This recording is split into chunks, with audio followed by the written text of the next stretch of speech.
Այսօր կայացած մամուլի ասուլիսի ժամանակ Արտակ Դավթյանը խոսեց ազգային ժողովում ծավալված բյուջեի քննարկումներից։ Կրթությանը հատկացում է մոտ 108 միլիարդ, անցած տարվա 99-ի փոխարեն, գիտությանը 9.4 միլիարդ, ավելի քան 1 միլիարդով ավել քան անցած տարի,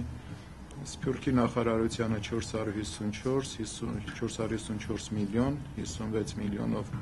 ավելի քան անցած տարի է, հեռահաղորդակցությանը հրատարակչական ոլորտին հատկացում է 4.5 միլիարդ, հանգիստ մշակույթ կրոն ոլորտներին ավելի քան 17 միլիարդ կամ ավելի քան 1.5 միլիարդով ավելի քան անցած տարի։ Բանախոսը խոսեց նաև Հանրապետության նախագահի Լիսաբոն այցելության հրաժարումից։ Այն բանից հետո, երբ նախագահը հրաժարվեց այցելելու Լիսաբոն, առաջին իսկ օրը Լիսաբոնյան վեհաժողովի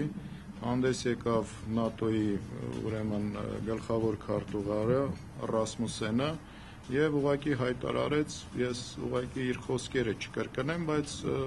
բովանդակությունը հետեւյալն է, որ ՆԱՏՕ-ն անելիք չունի Ղարաբաղյան հարցի կարգավորման մեջ։ Բանախոսը մեկնաբանեց նաև Ադրբեջանում տիրող ներքին վիճակը եւ Ալիևի դրանից բխող հայտարարությունները։ Վերջին շրջանում տեսնում եք, որ Ադրբեջանի նախագահի հետ կապված փաստորեն ինտենսիվ թերապիայի միջոցառումներ է իրականացվում։ Խոսքը վերաբերվում է եւ զորավարժություններին Լեռնային Ղարաբաղի, եւ նախագահի փաստորեն չկայացած այցին, եւ ՆԱՏՕ-ի գլխավոր քարտուղարի հայտարարությանը եւ այլ կերպ լինել չէր կարող, փորձել եմ ինձ համար հասկանալ, թե ինչով է պայմանավորված Ադրբեջանի նախագահի նմանատիպ հայտարարությունները եւ կարծում եմ, որ դա